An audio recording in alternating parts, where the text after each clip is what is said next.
claramente existe una relación lineal entre la fuerza aplicada y el desplazamiento que produce, ¿no? A eso se refiere, por eso que estamos hablando acá de la zona elástica, ¿ya? En cambio, dice, cuando la carga F alcanza su mayor valor en un intervalo de tiempo muy corto, ¿no? O sea, t pequeño, el tiempo pequeño, se producen aceleraciones importantes en la estructura y por consiguiente aparecen fuerzas de inercia, es lo que estamos hablando, las fuerzas de inercia, que se deben considerar al establecer la ecuación de equilibrio. En este caso, la fuerza aplicada y el desplazamiento no guardan una relación lineal, ¿no? Entonces, la respuesta estructural de las cargas dinámicas pueden estar en función del tiempo, ¿no? Pueden variar la aceleración obviamente también cambiará en el tiempo y su desplazamiento también tendrá que cambiar. Entonces, para un sistema de coordenadas, para describir este comportamiento de la estructura en el tiempo, es necesario emplear un conjunto de mediciones de desplazamiento o aceleración, al que se denomina sistema de coordenadas, como se deben considerar las fuerzas de inercia. El sistema de observación debe incluir todas las mediciones de aceleración correspondiente a masas inerciales importantes. ¿Qué quiere decir esto? O sea, esta fuerza de inercia en un momento vamos a suponer que mi fuerza es de, vamos a suponer que es de 100 toneladas, F. Y mi fuerza de inercia, de restitutiva, tendrá que ser algo parecido también para que lo vuelva a retornar a la misma posición. Si mi fuerza F es, digamos, de 10 toneladas, mi fuerza de inercia tendrá que ser algo parecido, porque eso va a estar relacionado en función de una ecuación, en función de la masa y el desplazamiento. ¿Me entienden? Eso va a ser la fuerza de inercia. ¿Ya? Entonces, vamos a seguir avanzando. A ver. Entonces, el número mínimo de coordenadas dinámicas necesarias para describir el conjunto de fuerzas de inercia en un conjunto de estructuras se denomina grado de libertad dinámico. Ya, por ejemplo, para las estructuras simétricas de un piso mostrada en la figura, solo es necesario conocer el desplazamiento traslacional de su único piso. Sin embargo, para el edificio simétrico de 3 pisos, serán necesarias 3 coordenadas. ¿No? 3 coordenadas. Ese nos representa el sismo, ¿no? Y en las dos figuras, para cada uno tendremos, por ejemplo, para el primer caso, tendremos un desplazamiento, este, un desplazamiento,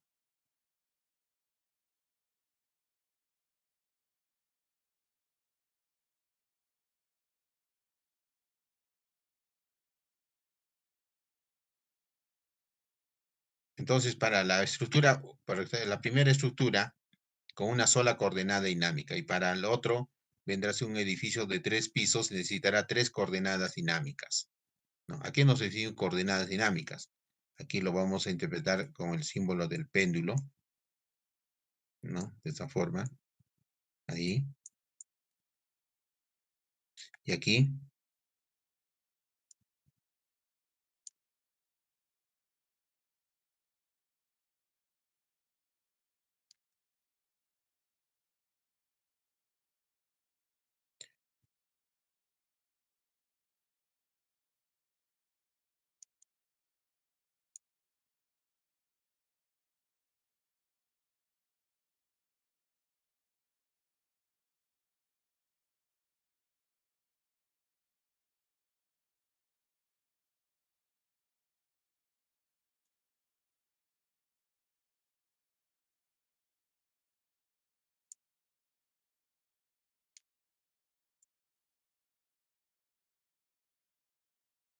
Más o menos así, ¿no? Con 3 coordenadas. Walter, Walter Gutiérrez, apaga tu cámara.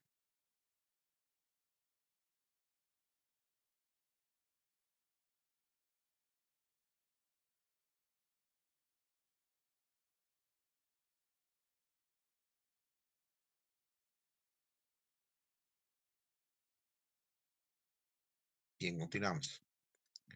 Entonces, para estructuras de un grado de libertad, muchas estructuras se pueden estudiar considerando una sola coordenada, como la que estamos indicando aquí, ¿no? Esta de una sola coordenada, ¿no? Para describir su movimiento en el tiempo, ¿no? Por ejemplo, podemos tener ese tipo de estructuras o de un solo nivel o también un tanque elevado, ¿no? Que se va a asumir en forma constante.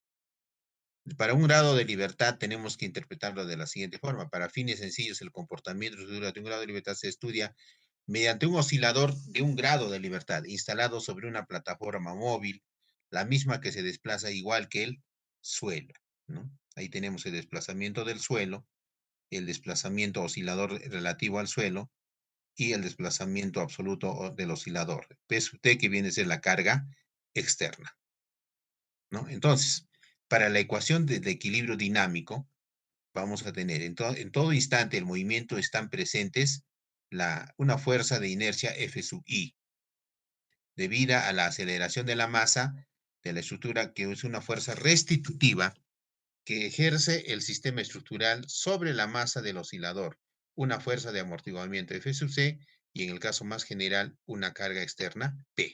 Entonces, F sub I vendrá a ser la fuerza de inercia, la fuerza restitutiva y la fuerza de amortiguamiento F sub C. Todo esto igual a la carga aplicada. Todo esto igual a cero para que esté en equilibrio. Entonces, la condición de equilibrio dinámico va a quedar de la siguiente forma, ¿no? Fi, Fr, F sub C más P sub T, que es igual a cero. Esta fuerza de inercia es igual al producto de la masa por la aceleración absoluta del oscilador. Entonces, F sub I, que es la fuerza de inercia, vendrá a ser igual a la masa por la aceleración absoluta, ¿no? Por la aceleración absoluta. Uno que viene a ser del mismo edificio y el otro que viene a ser del sismo. Dos cosas, por favor, eso quiero que me entiendan. La aceleración absoluta es la sumatoria de la aceleración del edificio, que es X, más la aceleración del sismo, ¿no? Por eso es S con dos puntitos arriba, ¿ya? Para estructuras linealmente elásticas, la fuerza restitutiva que actúa sobre la masa y el desplazamiento relativo se relacionan como F sub n menos Kx, que viene a ser eh, la fuerza restitutiva, donde K representa la rigidez lateral de la estructura. Entonces, así lo vamos a entender, ¿no? Positivo hacia la derecha, negativo hacia la izquierda. Eso vendría a ser la fuerza restitutiva, restitutiva, que se refiere a resorte, ¿ya? A resorte. Que ustedes en dinámica habrán hablado referente a lo que es la fuerza restitutiva, ¿no? Se suele asumir que un modelo viscoelástico de amortiguamiento mediante la fuerza de amortiguamiento de la velocidad relativa del oscilador que se relaciona con F sub C menos Cx. C, ¿qué cosa es? C es una constante de proporcionalidad y el signo menos indica que la fuerza de amortiguamiento y la velocidad son siempre de sentido contrario. ¿Correcto? Sustituyendo las expresiones para las fuerzas indicadas tendremos la masa, ya les he indicado que esto está en función del edificio y del sismo, la velocidad por el amortiguamiento y K, que viene a ser, ya hemos indicado anteriormente, que K es la rigidez lateral de la estructura por el desplazamiento, sumado a lo que viene a ser P sub T. Entonces, si nosotros lo pasamos todo esto al otro lado, vamos a tener que esta ecuación va a ser igual a P sub T menos la masa por la aceleración del sismo, denominando carga efectiva a P sub T menos la aceleración del sismo. Entonces tendremos que P efectivo vendrá a ser igual a la masa por aceleración, a la constante C de proporcionalidad y a la constante K, que es la rigidez por el desplazamiento X. Entonces, la respuesta de vibración libre, cuando cesan las causas que originan el movimiento de una estructura, esta continúa en movimiento por un intervalo de tiempo. Es que entiéndanme eso, ¿no? Acuérdense del péndulo. Colocamos una fuerza y el péndulo lo soltamos, esto regresa hacia un lado más y vuelve a retornar hasta su posición inicial. A eso se llama el modelo del péndulo, ¿no? El desplazamiento y la velocidad en el instante en que las fuerzas externas desaparecen constituyen las condiciones iniciales del movimiento en la fase de vibración libre, ¿no? Ahí tenemos la estructura de vibración libre. Y si representamos por X al desplazamiento de la estructura respecto al suelo, la ecuación de equilibrio dinámico va a ser igual a cero. ¿Por qué? ¿No? Si en un momento dado la aceleración es, digo, la fuerza es cero, entonces pues todo es cero, excepto la ecuación quedaría de esa forma. En esta ecuación el tiempo se mide respecto al inicio de la vibración libre y las condiciones iniciales, que son los valores del desplazamiento y la velocidad. Para t igual a cero, estos valores se representarán por xd y por x por la velocidad inicial. La vibración libre sin amortiguamiento, entonces lo quitamos el valor C, por C es igual a cero, entonces quedaría de esta forma, donde la frecuencia angular o circular de vibración, también se le llama de esa forma, vendrá a ser igual a omega raíz cuadrada de la rigidez sobre la masa. Y la amplitud del movimiento o ángulo de fase y ángulo de fase vendrá a ser dado por estas ecuaciones que estamos indicando. Se llama ángulo de fase, se denomina amplitud de movimiento. Supongamos que la estructura M sea de 2.5 toneladas segundo al cuadrado M y la rigidez K a 10.000 toneladas por metro, que al inicio de la vibración libre tiene las condiciones. Simplemente reemplazamos y obtenemos que el desplazamiento va a ser de 4 centímetros y la velocidad va a ser de 150 centímetros por segundo. Y la respuesta de esta estructura será, si nosotros reemplazamos en la ecuación, vendrá a ser igual x, que está en función del tiempo, vendrá a ser igual a 4.65 coseno de 63.24 t menos 0.5352 centímetros. Eso vendría a ser el desplazamiento como una ecuación. La figura que mostramos es la naturaleza cíclica de la respuesta, así como el hecho que esta no decae con el tiempo. La ordenada y la tangente de la curva al inicio constituyen el desplazamiento y la velocidad iniciales,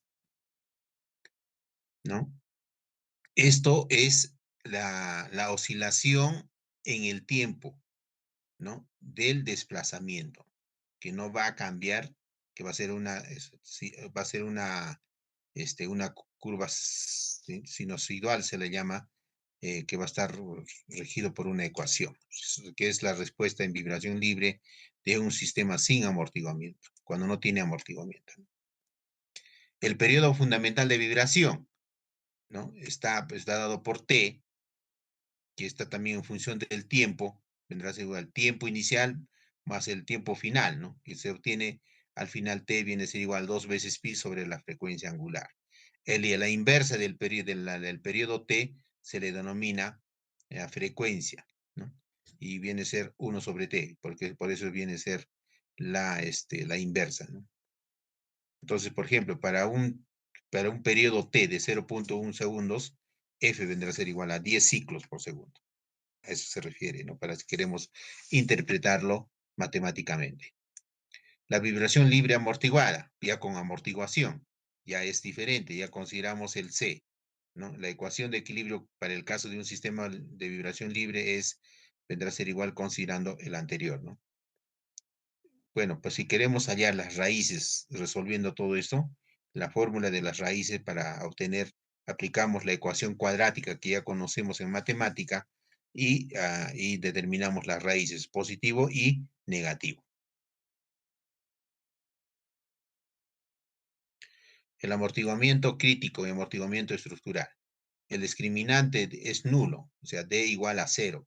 Las raíces de la ecuación característica serán iguales y reales. Por consiguiente, la respuesta sería de que el desplazamiento vendrá a ser igual a epsilon a menos la frecuencia angular por R, ¿no? Multiplicado por A por T, que viene a ser el tiempo, más P, que vendría a ser las variables. El amortiguamiento que corresponde a este caso se denomina amortiguamiento crítico, ¿no? Y así nosotros hacemos que D sea igual a C elevado al cuadrado menos 4mk igual a cero, vamos a obtener que el amortiguamiento crítico vendrá a ser igual a 2 veces K por M. Entonces, la estructura tiene un amortiguamiento que es solo una fracción de amortiguamiento crítico y esta fracción se representa por epsilon. Por lo tanto, que el amortiguamiento de la estructura expresará como C epsilon del amortiguamiento crítico, C sub R. Siempre considerando de que el epsilon sea mucho menor que 1. Y para un epsilon menor o aproximadamente a 0.05 o a 0.10 vendrá a ser entre el 5 y 10% del valor crítico para un epsilon de aproximadamente 0.05 a 10. Para determinar experimentalmente el periodo de vibración de edificios, los edificios presentan oscilaciones muy pequeñas, o sea, no son muy significativas, ¿no?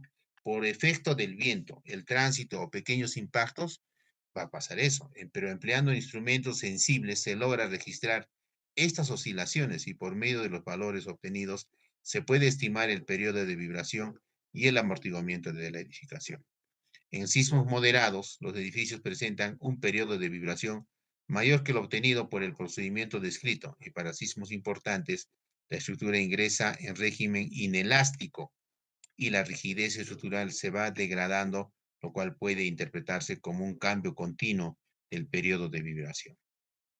Entonces, la respuesta estructural a la carga armónica, que estamos hablando de la fuerza restitutiva, la carga se induce el movimiento en la estructura y puede prevenir el movimiento del suelo o de una acción externa aplicada directamente a la estructura. O sea, vayamos al revés, lo que nos dicen. Estructura bajo carga armónica, ¿no? Bien, en la siguiente clase vamos a hablar referente a la posición inelástica de las estructuras eh, en un movimiento o un análisis dinámico como el que vamos a hacer, ¿no? De edificios. Muy bien, nos quedaremos aquí. Continuamos en la siguiente clase. ¿Alguna pregunta?